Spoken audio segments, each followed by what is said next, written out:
அருமையான கர்த்தருடைய பிள்ளைகளே, கர்த்தருடைய தூதுக்காக இன்றைய நாளிலே கலாத்தியர் 4ஆம் அதிகாரத்திலே 5வது வசனத்தை தயவு செய்து வாசியுங்க. கலாத்தியர் 4ஆம் அதிகாரம் 5வது வசனம். காலம் நிறைவேறின போது ஸ்திரீனிடத்தில் பிறந்தவரும் நியாய பிரமாணத்துக்கு கீழானவருமாகிய நம்முடைய குமாரனை தம்முடைய குமாரனை தேவன் அனுப்பினார். கர்த்தருக்கு மகிமை உண்டாவதாக. அருமையான கர்த்தருடைய பிள்ளைகளே, காலம் நிறைவேறின போது தம்முடைய குமாரனை தேவன் அனுப்பினார். இதுதான் அருமையானவர்களை வாசித்த இந்த வேத பகுதியின் இன்றைய தேவதூதுக்கான ஒரு அம்சம். எனக்கு அருமையானவர்களே, இதில் சுட்டி காட்ட வேண்டிய சில காரியம் உண்டு. அது உங்களுடைய வேத அறிவுக்கு மிகவும் உதவியாக இருக்கும். அதாவது அங்கே எழுதப்பட்டிருக்கிறது, ஸ்திரீகளிடத்திலே பிறந்தவர். அதாவது இந்த உலகத்திலே மனிதனாக பிறக்க இதுவே நியதியாக இருக்கிறது. ஆகவே நாங்கள் பார்க்கிறோம், அவள் கர்ப்பவதியாகி ஒரு குமாரனை அவள் பெற்றெடுக்க வேண்டும். இது உலக நியதி. அந்த நியதியின்படியும் முன்பு தீர்க்கதரிசிகளின் வாயினாலே சொல்லப்பட்ட வார்த்தையின்படியும் அந்த தீர்க்கதரிசன நிறைவேறுதலாக இது அமைகிறது.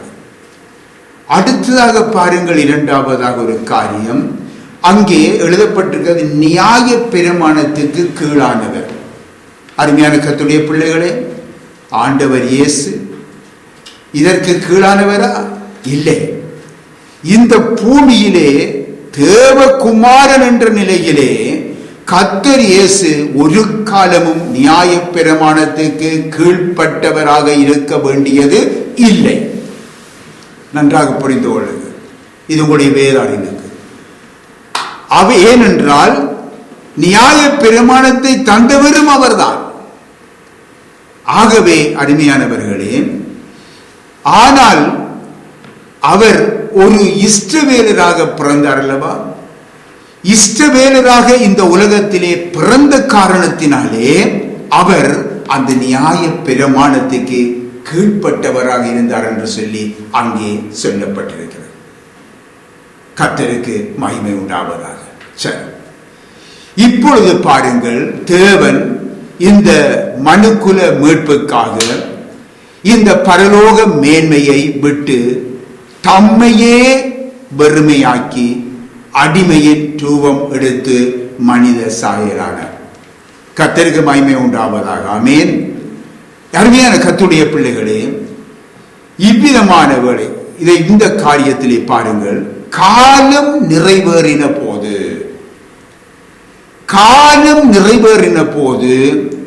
இந்த மனுக்குலத்தை பாவத்திலே இருந்து மீட்கும்படியாக தேவகுமாரன் இயேசு என்ற நாமத்துடன் வானத்தில் இருந்து இந்த பூமிக்கு இறங்கி வந்தார். ஒரு கன்னிகையின் வயிற்றிலே அவர் கற்பந்தரிக்கப்பட்டார். கவனிங்க, இந்த பூமியிலே மனிதன் சிருஷ்டிக்கப்பட்டு சுமார் 4000 ஆண்டுகளுக்கு பின்னர் இந்த பூமியிலே மனிதனாக ஆண்டவர் இயேசு அவதரித்தார். தேவனால் தீர்மானிக்கப்பட்டபடி காலம் நிறைவேறியது. அப்பொழுது அது கிருபையின் காலம். ஆண்டவர் இயேசு இந்த உலகத்திலே பிரவேசித்தது கிருபையின் காலம். நாம் வாழ்ந்து கொண்டிருக்கும் காலமும் இதுதான். அருமையானவர்களே, எனக்கு அருமையான கர்த்தருடைய பிள்ளைகளே, இன்றைக்கு மனிதன் சிருஷ்டிக்கப்பட்ட போது, அதாவது 4000 ஆண்டு, ஆண்டவர் இயேசு வருவதற்கு 4000 ஆண்டுகள் சிருஷ்டிக்கப்பட்ட பொழுது அது அறியாமையின் காலம். நன்றாக விளங்கிக் கொள்ள வேண்டும். பின்பு மனச்சாட்சியின் காலம், பின்பு நியாயப்பிரமாண காலம், பின்பு இடைக்காலம். இந்த 4 காலங்களுக்கும், இந்த காலங்களும் கடந்த பின்பு கடந்து போய் இப்பொழுது நாம் ஜீவிப்பது கிருபையின் காலம். எனக்கு அருமையான கர்த்தருடைய பிள்ளைகளே, இதைத்தான் நாங்கள் பார்க்கிறோம். அறியாமையின் காலங்களிலே தேவன் காணாதவர் போல் இருந்தார். இப்பொழுதோ ஜனங்கள் மனம் திரும்ப வேண்டும் என்று விரும்புகிறார். அருமையானவர்களே, ஆகவே அருமையானவர்களே, கர்த்தர் இயேசுவின் பிறப்புடன் இந்த கிருபையின் காலம் ஆரம்பிக்கிறது. அதாவது அனுக்கிரக காலம் ஆரம்பிக்கிறது. இன்னும் விவரமாக கூறுவதாயின் இரக்கத்தின் காலம் ஆரம்பிக்கிறது. வாசிப்போம். லூக்கா சுவிசேஷம் 4ஆம் அதிகாரத்திலே 17 தொடக்கம் 20 வரைக்கும் வாசிங்க. அப்பொழுது ஏசாயா தீர்க்கதரிசியின் புஸ்தகம் அவரிடத்தில் கொடுக்கப்பட்டது. அவர் புஸ்தகத்தை விதித்த போது, கர்த்தருடைய ஆவியானவர் என்மேல் இருக்கிறார், தரித்திரருக்கு சுவிசேஷத்தை பிரசங்கிக்கும்படி என்னை அபிஷேகம் பண்ணினார், இருதயம் நறுங்குண்டவர்களை குணமாக்கவும், சிறைப்பட்டவர்களுக்கு விடுதலையும், குருடருக்கு பார்வையும் பிரசித்தப்படுத்தவும், நொறுங்குண்டவர்களை விடுதலையாக்கவும், கர்த்தருடைய அனுக்கிரக வருஷத்தை பிரசித்தப்படுத்தவும் என்னை அனுப்பினார் என்று எழுதியிருக்கிற இடத்தை அவர் கண்டு கர்த்தருக்கு மகிமை உண்டாவதாக. அடுத்த பக்கம் அது அடுத்தது வேற சத்தியம் நாங்கள் சொல்லுவோம். பின்ன அருமையான கர்த்தருடைய பிள்ளைகளே, எல்லா மனுஷருக்காகவும் இந்த அனுக்கிரக வருஷத்தை தேவன் தந்திருக்கிறார். யாருக்கு? எல்லா மனுஷருக்காகவும். ஏனால் ஆண்டவர் இயேசு இந்த உலகத்திலே பிறந்த பொழுது அந்த அனுக்கிரக வருஷம் ஆரம்பிக்கிறது. ஆகவே அருமையானவர்களே, இப்பொழுது நீங்களும் நானும் பெற்றிருக்கிறது இந்த அனுக்கிரக வருஷம். பின்னால் தேவன் இந்த அனுக்கிரக வருஷத்தை நமக்கு தந்திருக்கிறார். முதலாவது, எல்லா மனுஷரும் மனம் திரும்ப வேண்டும் என்பதற்காக. நாங்கள் இதை 2 பேதுருவிலே 3ஆம் அதிகாரம் 9வது வசனத்திலே காண முடியும். இரண்டாவது, கர்த்தர் இயேசு கிறிஸ்துவினாலே அழைக்கப்பட்டிருக்கும் ஒவ்வொரு தேவ பிள்ளைகளுக்கும் பரிசுத்த ஆவியானவர் பரிசுத்த ஆவியை எங்களுக்கு தந்திருக்கிறார். பரிசுத்த ஆவியானவரை நமக்கு தந்திருக்கிறார். ஆகவே தரித்திரருக்கு சுவிசேஷம் பிரசங்கிக்கப்பட வேண்டும். யார் தரித்திரர்? அருமையானவர்களே, ஆத்தும மீட்பு பெறாதவர்கள் தரித்திரர். இயேசு கிறிஸ்துவை தங்கள் சொந்த இரட்சகராக, தங்கள் மீட்பராக ஏற்றுக்கொள்ளாதவர்கள் தரித்திரர். இப்பொழுது நாங்கள் வாசிப்போமா? 2 கொரிந்தியரிலே 8ஆம் அதிகாரம் 9வது வசனத்தை வாசிங்க. நம்முடைய கர்த்தராகிய இயேசு கிறிஸ்துவின் கிருபையை அடைந்திருக்கிறீர்கள். அவர் ஐஸ்வர்யம் உள்ளவராயிருந்தும் நீங்கள் அவருடைய தரித்திரத்தினாலே ஐஸ்வர்யவான்களாகும்படிக்கு உங்கள் நிமித்தம் தரித்திரரானாரே. ஆமென். கர்த்தருக்கு மகிமை உண்டாவதாக. கர்த்தர் இயேசு கிறிஸ்து ஐஸ்வர்யம் உள்ளவராயிருந்தும், நன்றாக விளங்கிக் கொள்ளுங்க, ஐஸ்வர்யம் உள்ளவராயிருந்தும் தரித்திரராகிய நாம் ஐஸ்வர்யவான்கள் ஆகும் படிக்கே அவர் நமக்காக தரித்திரரானார். ஆகவே அருமையான கர்த்தருடைய பிள்ளைகளே, ஒவ்வொரு மனிதனும் ரட்சிப்பு அடையாத ஒவ்வொரு மனிதனும் ஆண்டவர் இயேசு கிறிஸ்துவை அவருக்கு தன்னுடைய வாழ்க்கையை ஒப்புக்கூடாத ஒவ்வொருவனும் இந்த உலகத்திலே தரித்திரர். ஆகவேதான் தரித்திரருக்கு ஐசுவரியவான்களாகிய நாம் அந்த தரித்திரருக்கு சுவிசேஷத்தை பிரசங்கிக்க வேண்டும். ஏனென்றால் அவர்களும் ஐசுவரியவான்களாக மாற வேண்டும் என்பதற்காக நாம் இதை இந்த அனுக்கிற காலத்திலே செய்கிறோமா? இதைத்தான் நாம் ஆராய்ந்து பார்க்க வேண்டும். ஆகவே அருமையான கர்த்தருடைய பிள்ளைகளே, நாம் பெற்றுக்கொண்டிருக்கிற இந்த ஐசுவரியத்தை தரித்திரருக்கு கொடுக்க வேண்டும். நம்மோடு வச்சிருக்க கூடாது. நம்மோடு வச்சிருந்தால் பொதுவாக என்ன சொல்லுவோம்? சுயநலம். சிந்தித்து பாருங்கள்.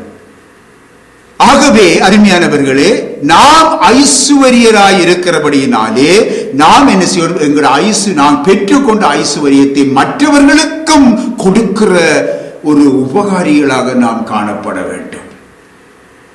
இயேசு கிறிஸ்துவின் சுவிசேஷத்தை அவர்களுக்கு பிரசங்கிப்பதுதான் அந்த ஐசுவரியம். அருமையானவர்களே, கர்த்தருக்கு மகிமை உண்டாவதாக. எனக்கு அருமையான கர்த்தருடைய பிள்ளைகளே, காலம் நிறைவேறின போது மீண்டும் மீண்டுமாக அந்த வார்த்தையை உங்களுக்கு நினைவூட்டுகிறேன். காலம் நிறைவேறின பொழுது தேவன் தம்முடைய ஒரே பேரான குமாரனை, முதற் பேரான குமாரன் அல்ல, மரியாளுக்குத்தான் முதற் பேரான குமாரன். அதன் பிற்பாடு மரியாள் பல பிள்ளைகளை பெற்றெடுத்தார். ஆகவே இங்கே மரியாள் மரியாளுக்கு ஒரே பேரான குமாரன் அல்ல, பிதாவாகிய தேவனுக்கு ஒரே பேரான குமாரனை இந்த உலகத்துக்கு அனுப்பினாராம். எப்ப அனுப்பினாராம்? சொல்லுங்க. உற்சாகமாக கேட்டுக்கொண்டிருக்கிறீங்க, உற்சாகமாக பதில் சொல்லுங்க. எப்பொழுது? காலம் நிறைவேறின போது. என கருமையான தேவனுடைய பிள்ளைகளே, நம்முடைய ஆண்டவர் இயேசு தமது பூமியின் பிரவேசத்தை குறித்து சொல்லும் பொழுது, என்னை அனுப்பினவருடைய சித்தத்தை செய்யவே நான் வானத்திலிருந்து இறங்கி வந்தேன் என்று சொல்லுகின்றார். ஆகவே நான் இன்னுமாக சொல்லுகிறார் பாருங்கள், நான் என்னை அனுப்பினவருடைய சித்தத்தை செய்ய, யாருடைய? பிதாவினுடைய சித்தத்தை செய்ய நான் வானத்திலிருந்து இறங்கி வந்தேன். இங்கே கொஞ்சம் நாங்கள் சிறிது கவனிக்க வேண்டும். என்னென்றால், அப்படி என்றால் பிதா ஒன்று இருக்கிறார், இங்கே இயேசு என்று ஒருவர் இருக்கிறார் என்று அல்ல. நன்றாக புரிந்து கொள்ள வேண்டும். நீங்கள் இதை அறிந்திருக்கிறீர்கள், அதனால் நெடுக நான் உங்களுக்கு விளங்கப்படுத்த வேண்டிய அவசியம் இல்லை. ஆகவே அங்காலே ஆண்டவர் சொல்கிறார் பாருங்க, இன்னொரு இடத்திலே சொல்லுகிறார், நான் உயர்வில் இருந்து உண்டானவன், இந்த உலகத்தில் இருந்து உண்டானவன் அல்ல என்று சொல்லி திட்டமாக கூறுகிறார். ஆகவேதான் ஆண்டவர் இயேசு மரியாளை பார்த்து, உனக்கும் எனக்கும் என்ன, என்னுடைய வேளை இன்னும் வரவில்லை. அவருடைய வேளை எங்கிருந்து வர வேண்டும்? தேவனிடத்திலிருந்து, பிதாவினிடத்திலிருந்து வர வேண்டும். அவர் பூமியிலே இருக்கிறார். ஆகவே அவரிடத்திலே அதிகாரம் அங்கே செலுத்த உரிமை கொண்டாட முடியாது. ஆகவே மரியாள் வந்து அங்கே அவரிடத்தில் ஒரு விண்ணப்பம் கேட்ட பொழுது சொன்னார், உனக்கும் எனக்கும் என்ன, என் வேளை இன்னும் வரவில்லை. எல்லாம் தேவனுடைய வேளை வர வேண்டும். அருமையான பிள்ளை, ஆகவே இதில் இருந்து நாம் தொண்டை தெரிந்து கொள்ள வேண்டும். ஆண்டவர் இயேசு இந்த உலகத்திலே மனிதனாக இருந்தாலும் தம்மை தேவனாக காண்பித்துக் கொண்டே இருந்தார். அதை அன்று ஜனங்கள் புரிந்து கொள்ளாமல் என்ன செய்தார்கள்? சிலுவையிலே அடித்தார்கள். இன்றும் அவ்விதமான ஒரு பரிதாபான நிலைதான் தோன்றுகிறது. இன்று ஏசாயா புஸ்தகத்திலே 43ஆம் அதிகாரத்திலே நீங்கள் எடுத்து வாசித்து பாருங்கள். 10வது வசனம், 12வது வசனம், 13வது வசனத்தை எல்லாம் நீங்கள் வாசித்து பாருங்கள். சர்வ வல்லமை உள்ள கர்த்தர் நானே அவர் என்று நீங்கள் அறிய வேண்டும் என்றும், நானே தேவன், நானே கர்த்தர், நானே இரட்சகர் என்றெல்லாம் வெளிப்படுத்தி இருக்கிறார். அருமையானவர்கள், பின்ன பாருங்கள், ஏசாயா புஸ்தகத்திலே ஏசாயா தீர்க்கதரிசியின் மூலமாக கர்த்தர் எப்படி பேசியிருக்கிறார்? நான் சர்வ வல்லமை உள்ள கர்த்தர் நானே அவர் என்றும் நீங்கள் இதை அறிய வேண்டும் என்றும், நானே தேவன், நானே கர்த்தர், நானே இரட்சகர், என்னை அல்லாமல் வேறே தேவர்கள் இல்லை என்று வெளிப்படுத்தி இருக்கிறார் தீர்க்கதரிசியின் மூலமாக. இந்த பூமியிலே ஆண்டவர் இயேசு பிரவேசித்த பொழுது, இப்பொழுது நீங்க பாருங்க, வாசித்து யோவான் சுவிசேஷத்திலே 8ஆம் அதிகாரத்திலே 24வது வசனத்தை வாசித்து பாருங்கள். நானே அவர் என்று நீங்கள் விசுவாசியாவிட்டால் உங்கள் பாவங்களிலே நீங்கள் சாவீர்கள்.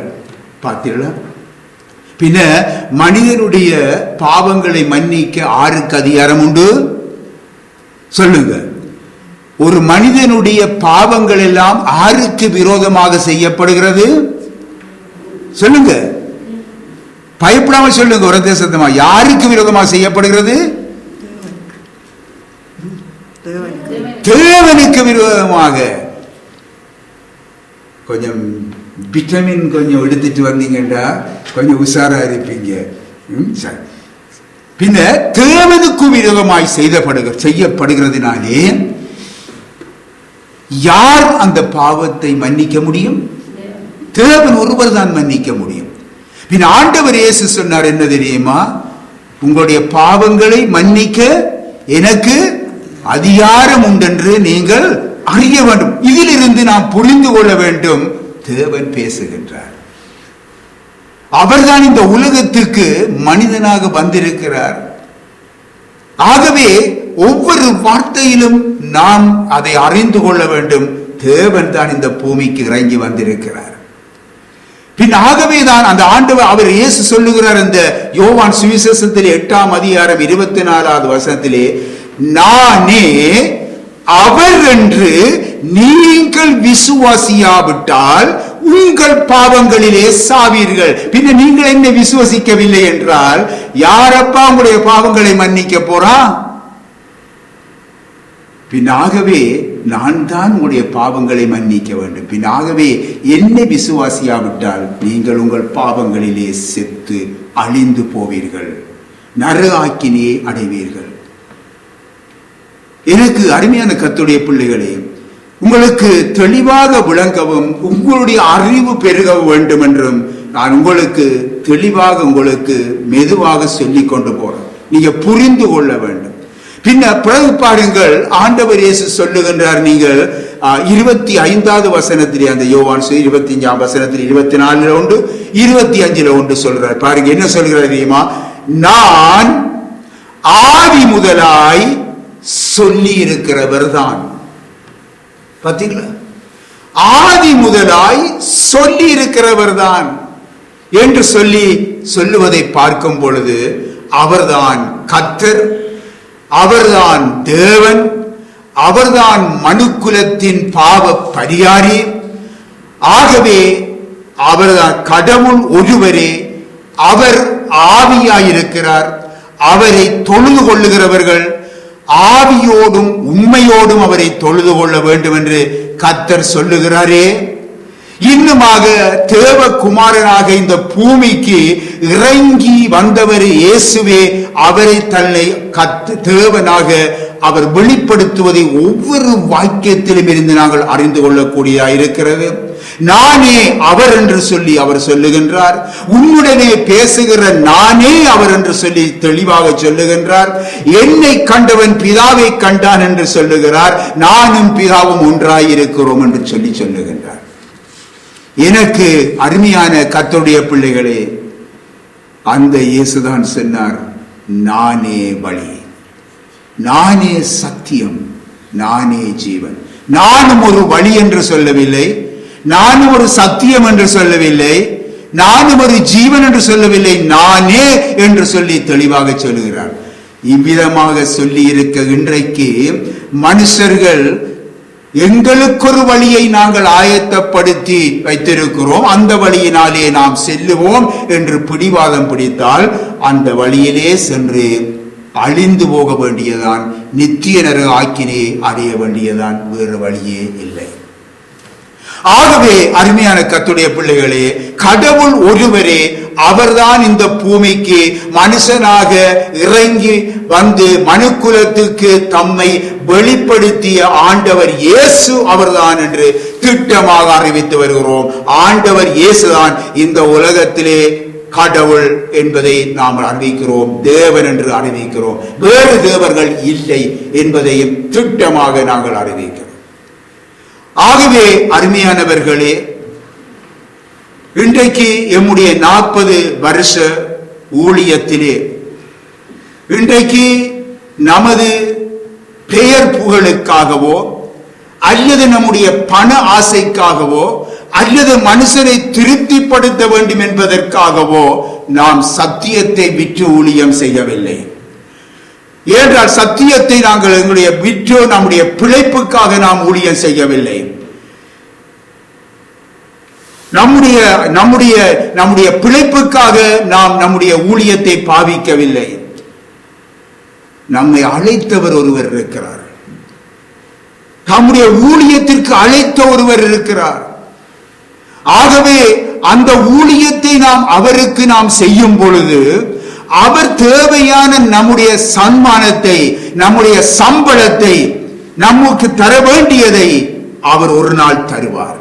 இந்த உலகத்திலே அதற்கு இல்லை, அந்த சம்பளம் இல்லை. நான் இந்த ஊழியத்தை நான் பிழைப்புக்காக இந்த நாட்டிலே செய்ய முடியும், சம்பளத்துக்காக செய்ய முடியும் அருமையானவர்களே.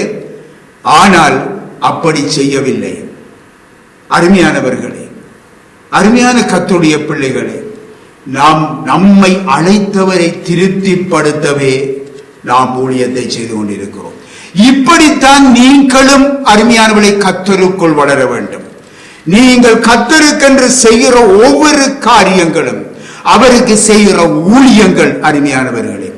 ஆகவே எந்த ஒரு மனுஷனிடத்திலும் எந்த ஒரு ஆதாயத்தையும் எந்த ஒரு புகழ்ச்சியையும் நாம் எதிர்பார்க்காமல் நாம் செய்யும் பொழுது கர்த்தர் அதை கணக்கிலே வைத்திருக்கிறார். ஒரு நாள் அவர் நமக்கு தருவார். ஆகவே அருமையான கர்த்தருடைய பிள்ளைகளை, நீங்களும் கூட சத்தியத்துக்கு சாட்சியாய் இறுதி வரை நீங்கள் வாழ வேண்டும்.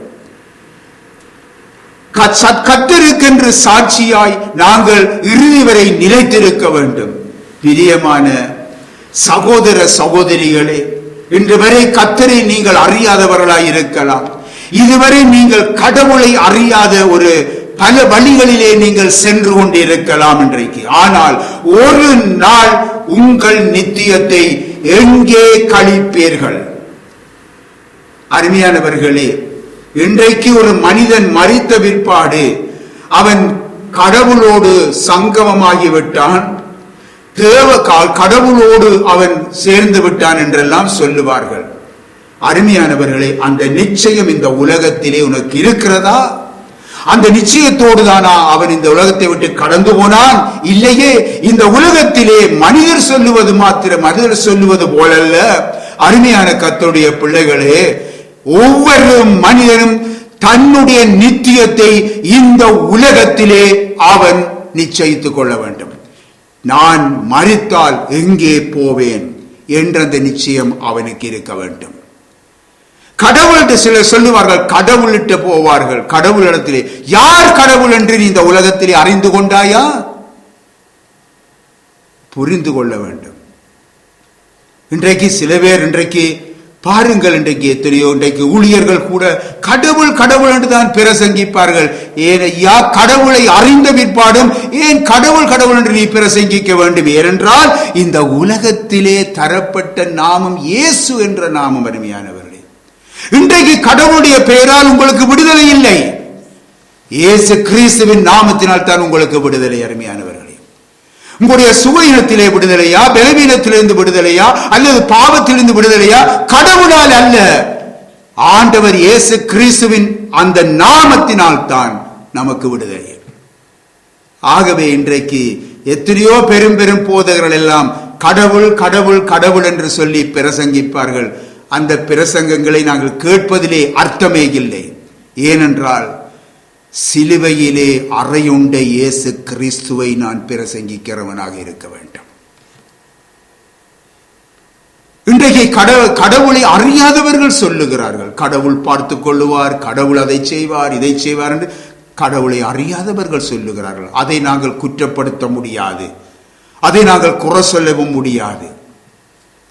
ஆகவே இன்றைக்கு பல வழிகளிலே தேவனை அறியாமல், கடவுளை யார் என்று சொல்லி அறியாமல், இன்று பல வழிகளை தங்களுக்கு தெரிந்து கொண்டு நடந்து கொண்டிருக்கிற ஜனமே, இன்றைக்கு நாம் இந்த உலகத்தை விட்டு கடந்து செல்லும் பொழுது எங்கே போவோம் என்று நிச்சயம் இருக்கிறதா? இன்றைக்கு நாம் இன்றைக்கு பின்பற்றிய மதங்களோ, இன்றைக்கு நாம் நம்பியிருந்த மத குருக்களோ அல்லது நமது பாரம்பரியங்களோ நம்மை பரலோகம் கொண்டு செல்லாது. இந்த உலகத்தை விட்டு கடந்து செல்லும் பொழுது பாதை அறியாத குருடனாக ஒரு மனுஷன் செல்லுவது மிகவும் பரிதாபத்துக்குரிய நிலை. அருமையானவர்களே, மிகவும் பரிதாபத்துக்குரிய நிலை. பூமியிலே செய்யப்படும் எந்த ஒரு ஆத்தும சாந்தியின் கிரியைகளும் பரலோகம், அதாவது கடவுளிடத்திலே கொண்டு செல்லாது. அருமையானவர்களே, நான் ஞான ஸ்நானம் பெற்றுவிட்டேன். அடுத்ததாக இன்னொரு பகுதியை பார்க்கின்றோம். நான் ஞான ஸ்நானம் பெற்றுவிட்டேன், ஏதோ ஒரு சபைக்கு நான் சென்று வருகிறேன் என்ற திருப்தியுடன் நீங்கள் இன்றைக்கு மனம் போன போக்கிலே நடக்கும் ஆவிக்குரிய கிறிஸ்தவர்களாய் இருக்கிறீர்களா? உங்களுக்கும் இந்த சத்தியத்தை சுட்டி காட்டுகின்றேன். ரோமரிலே 8ஆம் அதிகாரம் 1வது வசனத்தை வாசியுங்க. ஆனபடியால் கிறிஸ்து இயேசுவுக்குட்பட்டவர்களாயிருந்து மாம்சத்தின்படி நடவாமல் ஆவியின்படியே நடக்கிறவர்களுக்கு ஆக்கினை தீர்ப்பு இல்லை. கர்த்தருக்கு மகிமை உண்டாவதாக. அருமையானவர்களே, நாம் கிறிஸ்தவன் என்ற பெயரிலே நாம் திருப்தி அடையக்கூடாது. கிறிஸ்தவன் என்று சொல்லி யார் வைத்தது? இயேசு வைத்தாரா? அது மனுஷரால் உருவாக்கப்பட்ட பெயர். அருமையானவர்களே, ஆகவே நாம் கிறிஸ்துவுக்குட்பட்டவர்களாய் இருக்க வேண்டும். நீங்கள் வாசித்து பாருங்கள், இப்பொழுது வாசித்த வேத பகுதியை வாசித்து பாருங்கள். முதலாவது நாம் கிறிஸ்துவுக்குட்பட்டவர்களாய் இருக்க வேண்டும். நாம் மாமிசத்தின்படி நடவாமல் ஆவியின்படி நடக்க வேண்டும். இல்லை என்றால் ஆக்கினை தீர்ப்பு உண்டு என்று தெளிவாக எங்களுக்கு வேதம் சொல்லுகிறது. எனக்கு அருமையானவர்களே, இப்படிப்பட்ட ஆவிக்குரிய பிள்ளைகள் தங்கள் மாம்ச சிந்தைகளை விட்டு, மாம்ச கிரியைகளை விட்டு மனம் திரும்பி ஆதி அன்புக்குள்ளே வந்துவிட வேண்டும். ஆதி அன்புக்குள்ளே வந்துவிட வேண்டும். முன்பு செய்த கிரியைகளை செய்ய வேண்டும். அருமையானவர்களே, நாம் எந்த நிலையிலே இருக்கிறோம்? இல்லாவிட்டால் என்ன நடக்கும் தெரியுமா? உன் விளக்கு தண்டு உன்னிடத்திலிருந்து நீக்கப்பட்டுவிடும். அந்த மெய்யான சமாதானம் உன்னிலிருந்து போய்விடும். எனக்கு அருமையான கர்த்தருடைய பிள்ளைகளே, நாம் மாம்சத்தின்படி ஜீவிக்க அழைக்கப்பட்டவர்கள் அல்ல. தேவன் என்ன சொல்லுகிறாரோ அந்த தேவன் நம்முடைய சபை மூலம் பேசிக்கொண்டு இருக்கிறார். அருமையானவர்களே, அதுதான் வேத ஒழுங்கு. பழைய ஏற்பாட்டை வாசித்து பாருங்கள், நீங்கள் முன்பு அறிந்திருக்கிறீர்கள். அதனால் உங்களுக்கு நான் அதிகமாக விளங்கப்படுத்தவில்லை. நீ இன்றைக்கு பெயரளவிலே சபைக்கு போவாய், ஊழியம் செய்வாய், அழகான பாட்டுக்குழுவிலே இருப்பாய், நன்றாக வேத வசனங்களை எடுத்து சொல்லுவாய். நீ விரும்பிய மனித புகழ்ச்சியும் உன்னை தேடி தேடி வரும். உன்னை சூழ ஒரு கூட்டத்தார் உன்னை சேர்ந்து புகழ்ந்து கொண்டு இருப்பார்கள். அழிந்து போகும் அந்த சமாதானமே உன்னை என்ன செய்யும்? எப்பொழுதும் ஆட்கொண்டிருக்கும். ஓ, என்னை மனுஷர்கள் புகழுகிறார்கள், என்னை மனுஷர்கள் புகழ, என்னை சூழ எத்தனை மனுஷர்கள் இருக்கிறார்கள், என்னை பற்றி புகழுகிறார்கள், நான் அவர்களிடத்திலே என்னை பற்றி சொல்லுகின்றேன், புகழுகிறேன். அப்போ மனுஷருடைய புகழ்ச்சியை ஏற்றுக்கொண்டு இருக்கிறாயா? அருமையானவர்களே, நீ பெயர் கிறிஸ்தவ. நீ பெயர் கிறிஸ்தவன் என்றை பாருங்கள், எங்கும் இதுதான் இன்றைக்கு நடைபெறுகிறது. நீ பெயர் கிறிஸ்தவன், உனக்கு ஆக்கினை தீர்ப்பு உண்டு, அதை மறந்து விடக்கூடாது. நான் ஞானஸ்நானம் பெற்று விட்டேன், நான் ரட்சிக்கப்பட்டு விட்டேன் என்று நீ இருந்து விடக்கூடாது. ஆகவே அருமையானவர்களே, இப்பொழுது சொல்றது தெரியுமா? முதல் பகுதியை சொன்னேன், தேவனை அறியாதவர்கள், கடவுளை அறியாதவர்கள், ஆண்டவர் இயேசு கிறிஸ்துவை தம்முடைய மீட்பராக ஏற்றுக்கொள்ளாதவர்கள் ஒரு பகுதி. அடுத்தது நான் கூறியது மற்ற பகுதி, உங்களுக்கும் ரட்சிப்பு அவசியம். இப்படித்தான் வேதம் சொல்லுகிறது. நான் ரட்சிக்கப்பட்டு விட்டேன் என்று திருப்தி இல்லை. எதிலிருந்து ரட்சிக்கப்பட்டீர்கள்? யோசிச்சு பார்க்கிறீங்களா? கொஞ்சம் சிந்தித்து பாருங்க. எதிலிருந்து ரட்சிக்கப்பட்டீர்கள்? நம்முடைய ஜென்ம பாவத்திலிருந்து ரட்சிக்கப்பட்டோம். அதன் பிற்பாடு நாம் பாவ சரீரத்தினால் எத்தனை பாவங்களை செய்கிறோம்.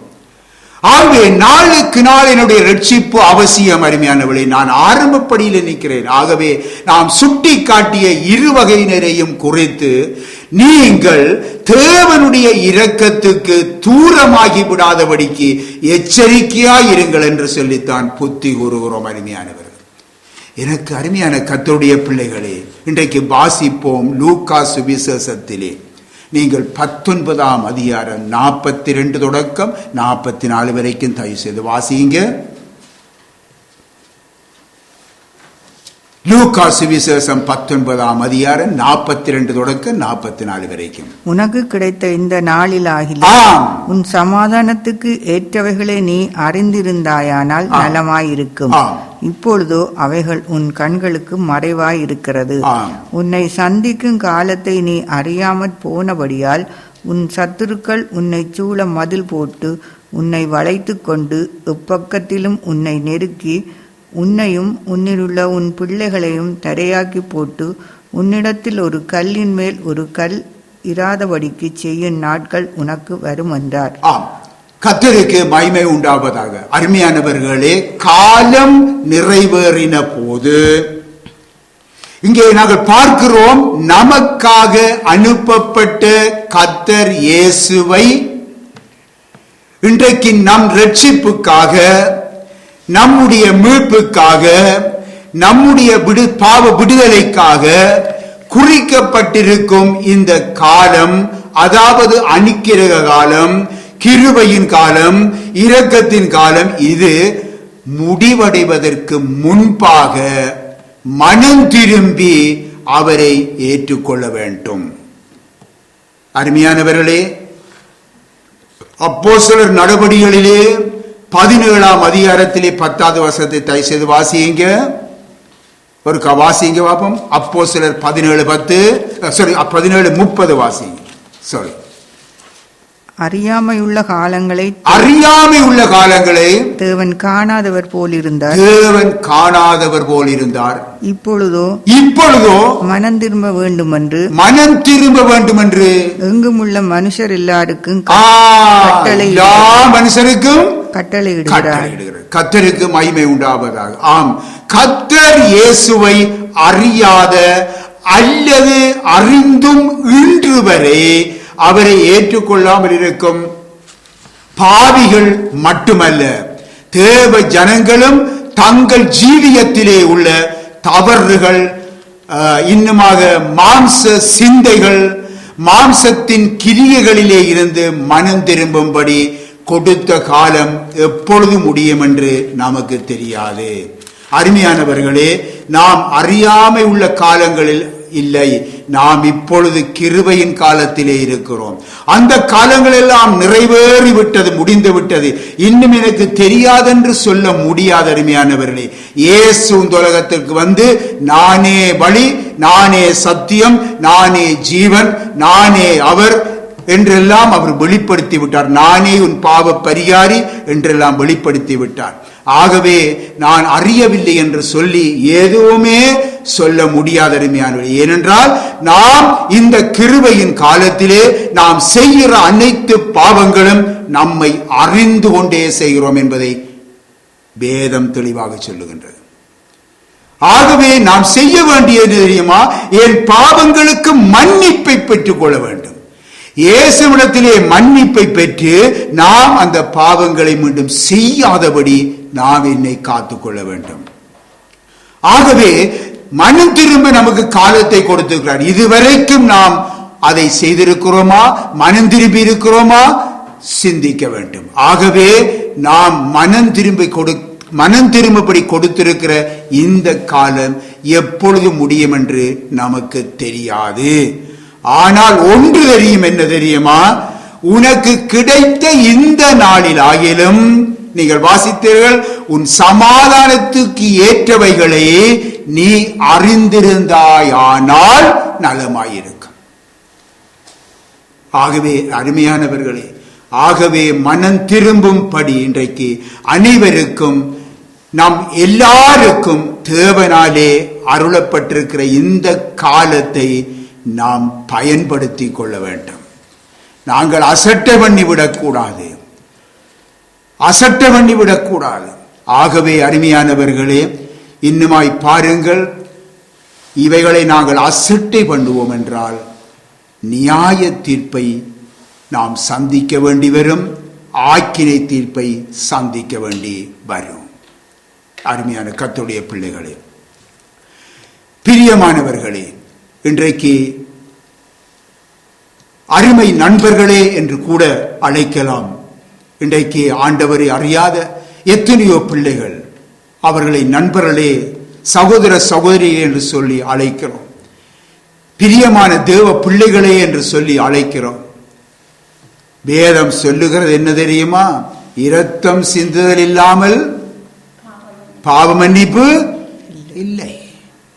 இரத்தம் சிந்துதல் இல்லாமல் பாவ மன்னிப்பு இல்லை என்றபடி பழைய ஏற்பாட்டு காலத்திலே ஜனங்களுடைய பாவங்களுக்காக வருடந்தோறும் மிருக பலிகள் செலுத்தப்பட்டது.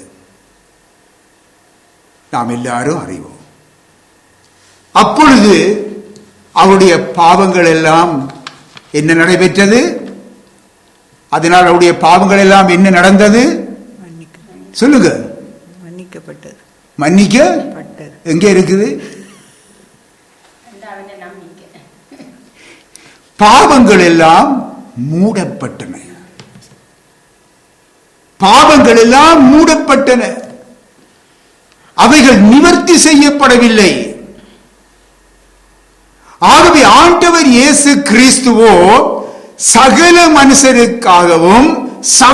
மனுஷருக்காகவும் பாவங்களை சுமந்து தீர்க்கும் தேவ ஆட்டுக்குட்டியாக இந்த உலகத்திலே வெளிப்பட்டார். அவர் ஒருவரே பாவம் இல்லாதவர். மனுக்குல பாவ நிவாரண பலியாக பிறந்தார்.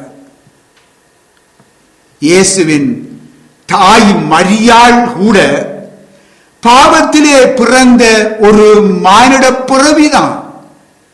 விசேஷமாக யாரை நினைத்து விடக்கூடாது. அவளும் ஒரு குடும்ப பெண் தான், விளங்கிக் கொள்ள வேண்டும். ஆகவே இந்த காலங்களிலே தவறான உபதேசங்கள் இருப்பதனால இதை உங்களுக்கு நினைவூட்டி செல்லுகிறேன். நீங்கள் அறிவீர்கள், ஆனாலும் நினைவூட்டுகிறேன்.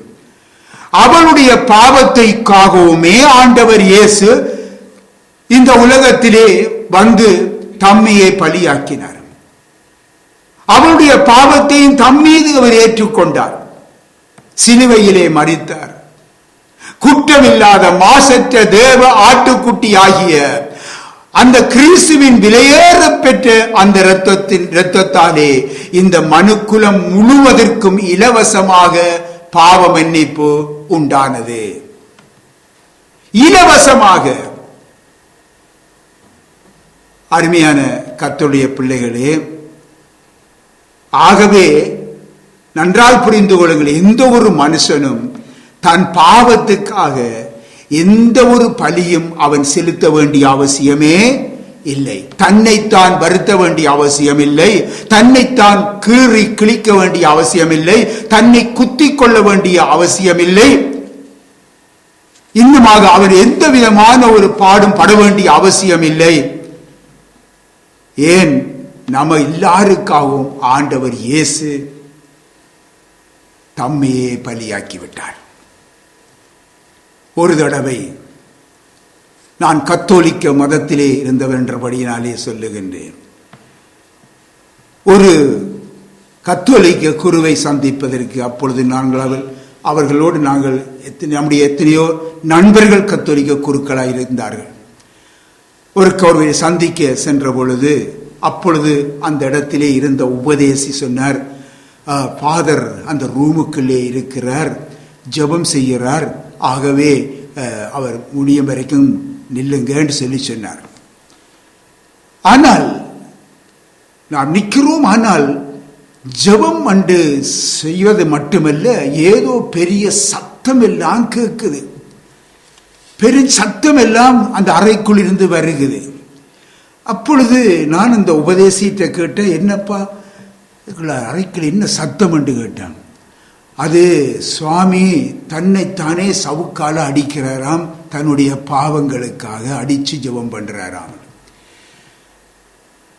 அந்த நேரத்திலே நான் நம்பினேன் தான். சத்தியத்தை அறிகின்ற அறிவை அடைந்த பொழுதுதான் எவ்வளவு ஒரு மதியீனமாய் அவர்கள் இருக்கிறார்கள் என்பதை நான் அறிந்து கொண்டேன். தன்னைத்தானே அவர் வருத்தி தன்னுடைய பாவத்துக்காக அவர் அடிக்கிறார் என்றால், ஆண்டவர் இயேசு கிறிஸ்து இந்த உலகத்துக்கு வந்து பலியாயிருக்க வேண்டிய அவசியமே இல்லை. ஆகவே இவ்விதமான அறியாமைகள் இன்றைக்கு ஏராளம் இருக்கிறது. அருமையானவர்களே, கிறிஸ்துவை அறியாதவர்களும் அறியாமையிலே அவர்கள் இருக்கிறார்கள், அது பிரச்சனை இல்லை. ஆனால் எத்தனையோ கிறிஸ்துவை அறிந்தவர்களே, கிறிஸ்துவை போதிக்கிறவர்களே, அவர்கள் என்ன செய்கிறார்கள்? இந்த அறியாமையிலே இன்றைக்கு மாண்டு கொண்டிருக்கிறார்கள். அவர்களின் ரட்சிப்பு அடைய வேண்டும்.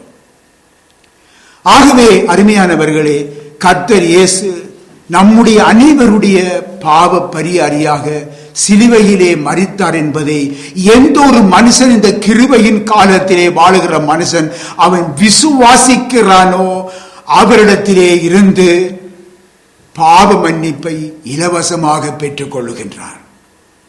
இலவசமாக பெற்றுக் கொள்ளுகிறான். இலவசமாக ஒரு பரிசுத்தமான ஒரு வாழ்வை இயேசு கிறிஸ்துவிடத்திலே பெற்றுக் கொள்ளுகிறான்.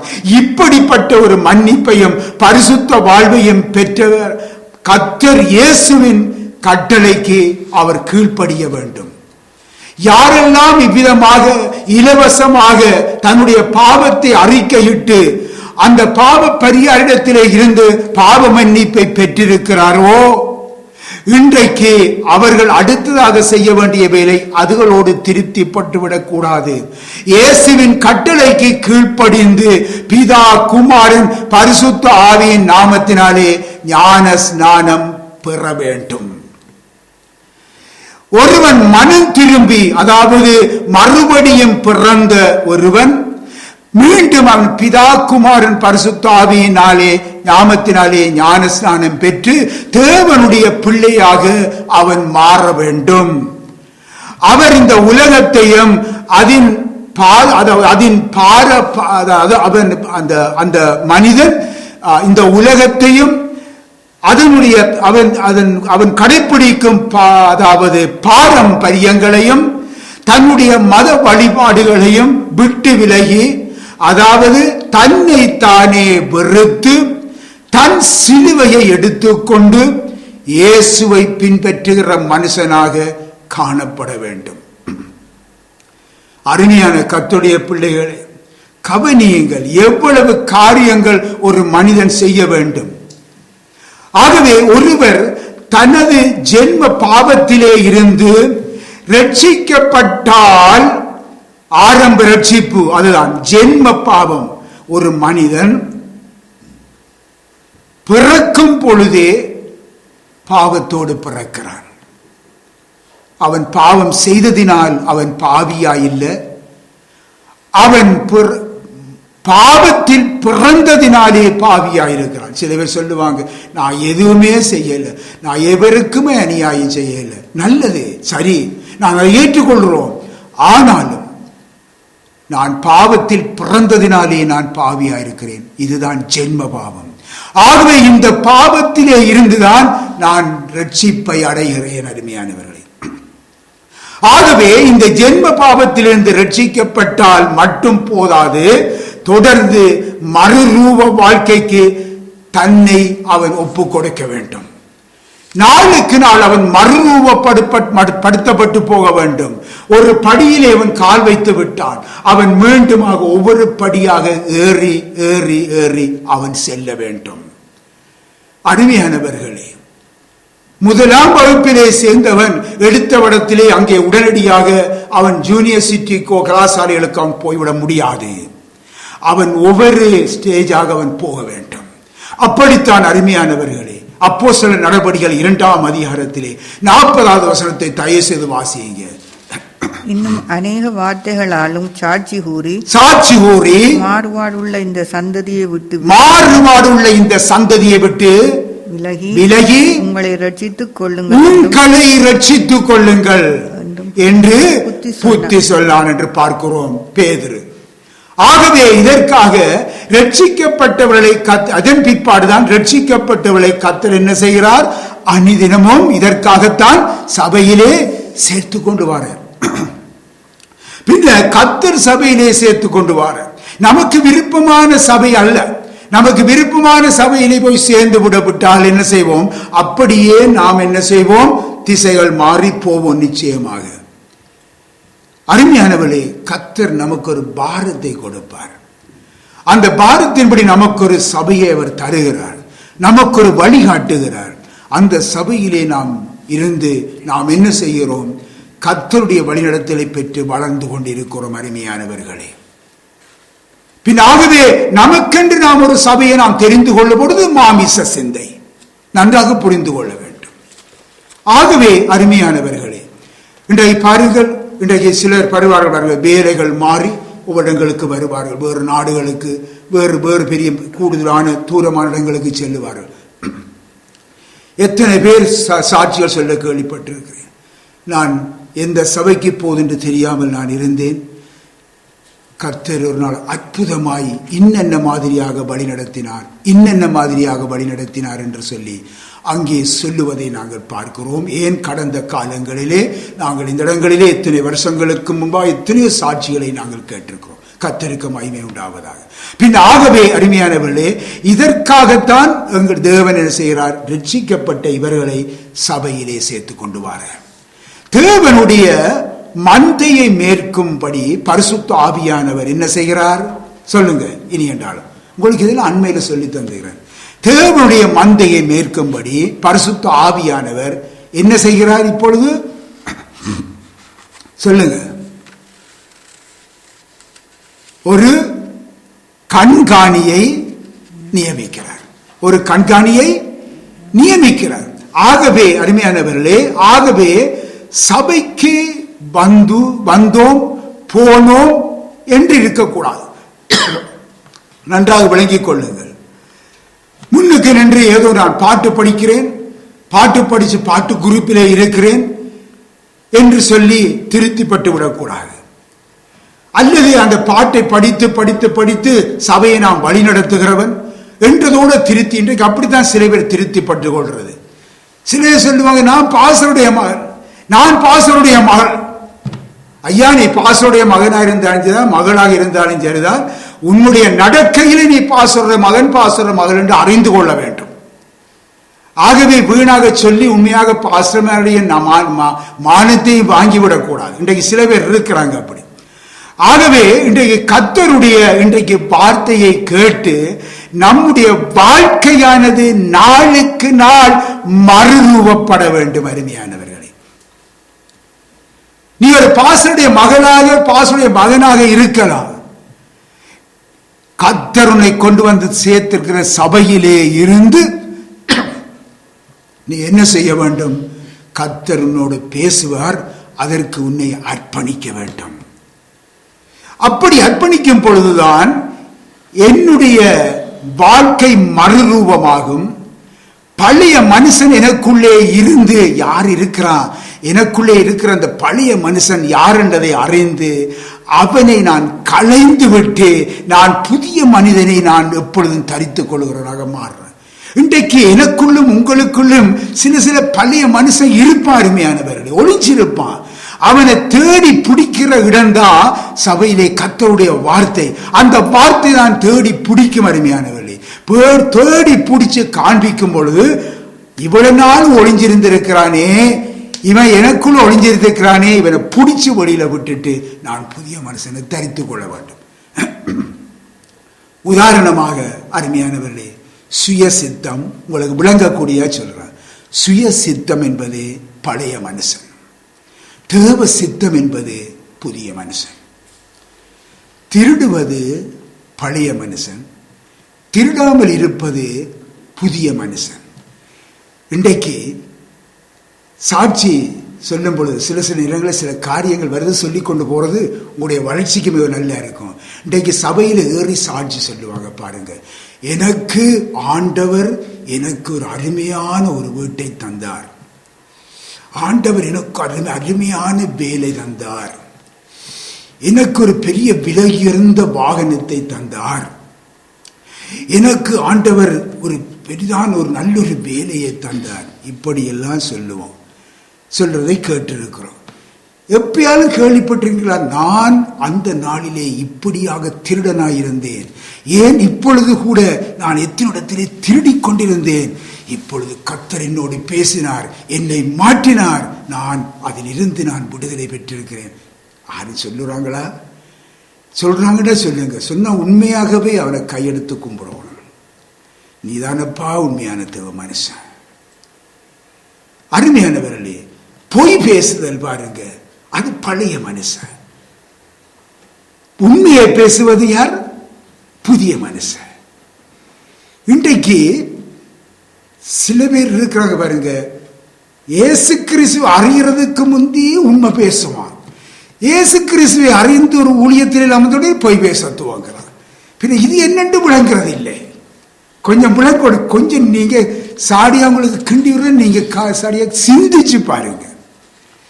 பின்ன கேட்டா சொல்லுவாங்க, மறுபடியும் பிறந்து விட்டேன். ஆமாப்பா, நீ முந்தி உண்மை உள்ளவனா இருந்தால் இப்பொழுது நீ பொய் பேசுகிறவரை மாறி மறுபடியும் பிறந்திருக்கிறாய் என்றுதானே சொல்லுவான். ஆகவே கவனிக்க வேண்டும். கெட்ட வார்த்தை பேசுவது பழைய மனிதன், பக்தி விரித்துக்கு ஏதுவான பாசை பேசுவது, வார்த்தைகளை பேசுவது புதிய மனிதன். சண்டைக்காரராய் இருப்பது பழைய மனிதன், சாந்தமும் அமைதலுமாயிருக்கிற ஆவியுடையவன் புதிய மனுஷன். சகல விதமான கோபங்கள், கசப்பு, மூர்க்கங்கள், கூக்குரல்கள், தூஷணங்கள், துர்க்குணங்கள் பழைய மனுஷன். ஒருவருக்கொருவர் தயவும் மன உருக்கமும் மன்னிக்கும் சுபாவமும் உடையவர்கள் புதிய மனுஷன். பழைய எகிப்தை நாடுவது பழைய மனுஷன், அதை விட்டு வெளியே வருவது புதிய மனுஷன். எனக்கு அருமையான கர்த்தருடைய பிள்ளைகளே, இப்படி நீங்கள் சிந்தித்து பார்க்க வேண்டும். ஒரு தடவை ஒரு ஊழியக்காரன் வீதியாலே சென்று கொண்டிருக்கும் பொழுது அவருடைய சபையிலே இருந்த ஒரு மனிதன் ஒரு தவறான இடத்துக்குள்ளே அவன் என்ன செய்கிறான், போயிருந்திருக்கிறான், தெரியவில்லை. அவர் அந்த நேரத்திலே போகும் பொழுது அந்த மனிதன் அதற்குள்ளே இருந்து வந்தான். பாஸ்டர் வருவதை கண்டுவிட்டான். உடனடியாக என்ன செய்கிறான், மெதுவாக அவன் தன்னை மறைத்துக் கொண்டு நழுவி போய் பாதையை மாறி போவதை கண்டார். அப்பொழுது அந்த பாஸ்டர் அவனை கூப்பிட்டான், மகனே வா, நீ போகைக்குள்ளதான் நீ வெட்கப்பட்டு போயிருக்க வேணும், ஒளிஞ்சு போயிருக்க வேணும்.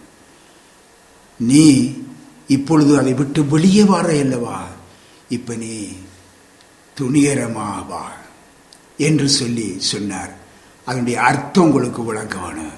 நீ முந்தி பாவம் செய்ய போனாய் அல்லவா, அதுதான் நீ வெட்கப்பட வேண்டிய காரியம். நீ பாவத்தை விட்டு வெளியே நீ வர்றதுக்கு நீ வெட்கப்பட வேண்டிய அவசியமே இல்லை. இதுதான் அவர் சொன்ன காரியம். அருமையானவர்களே, ஆகவே நம்முடைய வாழ்க்கையிலே நாம் மறுரூபமாகிக் கொண்டிருக்க வேண்டும். ஆவியின் முதற் பலன்களை பெற்ற நாம் இன்றைக்கு நம்முடைய சரீர மீட்பாகிய புத்திர சுவிகாரம் வருவதற்கு காத்திருக்கிற ஜனம். அருமையானவர்களே, ஆகவேதான் நான் பழைய மனுஷனை கலந்து எப்பொழுதும் புதிய மனுஷனை தரிக்கிறவளாக மாற வேண்டும். ஏனென்றால் நாம் ரட்சிக்கப்பட்டு விட்டோம் என்ற திருப்தி இல்லை. இனித்தான் நாம் சரீர மீட்பாகிய அந்த புத்திர சுவிகாரத்தை பெறப்போகிறோம் ஆண்டவர் இயேசு கிறிஸ்துவின் வருகையில். ஆகவேதான் காலம் நிறைவேறின பொழுது தம்முடைய ஒரே பேரான குமாரனை தேவன் அனுப்பினார். அருமையானவர்களே, ஆகவே வருஷா வருஷம் இந்த காரியத்தை நினைவு கூர்ந்து ஒளி விழா கொண்டாடவும் கிறிஸ்துமஸ் கொண்டாடவும் இன்றைக்கு அல்ல அல்ல, அதற்காக அல்ல. தேவன் தம்முடைய ஒரே பேரான குமாரனை அனுப்பினார். எதற்காக? வரப்போகிற சரீர மீட்பாகிய அந்த ரட்சிப்புக்கு நம்மை ஆயத்தம் செய்வதற்காக, நம்மை ஆயத்தம் செய்வதற்காக. ஆம், அருமையானவர்களே, வாசியுங்கள். ஏசாயா 65வது அதிகாரம் 1-2 வாசியுங்கள். என்னை குறித்து விசாரித்து கேளாதிருந்தவர்களால், நன்றாக கவனியுங்க. என்னை குறித்து விசாரித்து கேளாதிருந்தவர்களாலே தேடப்பட்டேன், என்னை தேடாதிருந்தவர்களாலே கண்டறியப்பட்டேன். என்னுடைய நாமம் விளங்காதிருந்த ஜாதியை நோக்கி இதோ இங்கே இருக்கிறேன் என்றேன். நலமல்லாத வழியிலே தங்கள் நினைவுகளின்படி நடக்கிற முரட்டாட்டமான ஜனத்தண்டைக்கு நாள் முழுதும் என் கைகளை நீட்டினேன். அருமையான கர்த்தருடைய பிள்ளைகளே, இந்த வசனத்தை திருப்பி வாசித்து பாருங்க. கர்த்தருடைய வேதனையின் குரலை நீங்கள் அறிந்து கொள்ள முடியும். நீங்கள் தேவ பிள்ளைகளாயிருக்கலாம், தேவ ஊழியராயிருக்கலாம், உலக மத தலைவராக இருக்கலாம், கிறிஸ்து அல்லாத சகோதர சகோதரிகளாயிருக்கலாம். எல்லாரையும் நோக்கியே படைத்த தேவன் சிருஷ்டிகர்த்தர் தன்னுடைய கையை நீட்டிக்கொண்டு நலமல்லாத வழியிலே தங்கள் நினைவுகளின்படி நடக்கிற முரட்டாட்டமான ஜனமாகிய உங்களை நோக்கி கரத்தை நீட்டி அவர் வேதனையோடு சொல்லுகின்றார். என் கரத்தை நீட்டிக் கொண்டிருக்கிறேன், மகனே மகளே, என் கரத்துக்குள் வந்து அடங்கிவிடு என்று சொல்லுகிறார். நாம் ஒவ்வொருவரும் நம்மை நாமே ஆராய்ந்து பார்ப்போம்.